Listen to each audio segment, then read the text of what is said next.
So this third problem of building models is actually probably one of the quickest ones, but it's just a little bit more practice with the geometry figures that you're looking at. So notice it says a circle of radius r is inscribed in a square, and see the figure. Thank you very much for giving us a figure. And then express the area of the square as a function of the radius, and express the perimeter as a function of the radius. So if we take a look, obviously this is a square and there's a circle inside. Now, what you know about the radius of a circle is that it's the same distance from the center to any point on the circle.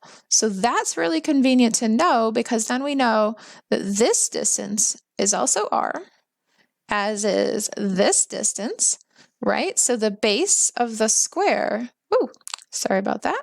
The base of the square is r plus r. R plus r being 2r, okay? And then same with the height.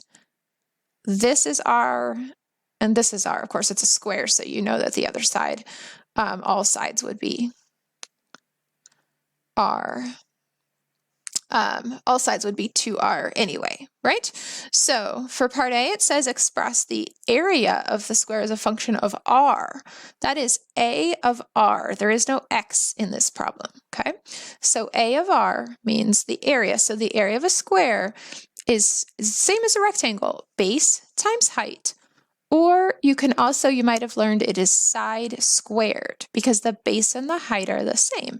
So in other words, base times height would just be 2r times 2r. I don't like how that x looks, because then it's like making me think there's an x in the problem. So let's just write it in parentheses. So 2r times 2r, okay? So that, in other words, would be 4r squared. Okay, so of course that would be the same as if you took one side and squared it. For part B, you're supposed to tell the perimeter of the square as a function of r.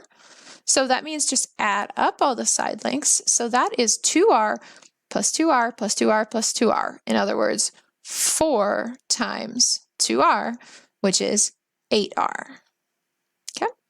And that's all they're asking you to do in this problem, because they realize that sometimes the setup is the hardest part and understanding the geometry, and not so much dealing with the functions once you get them.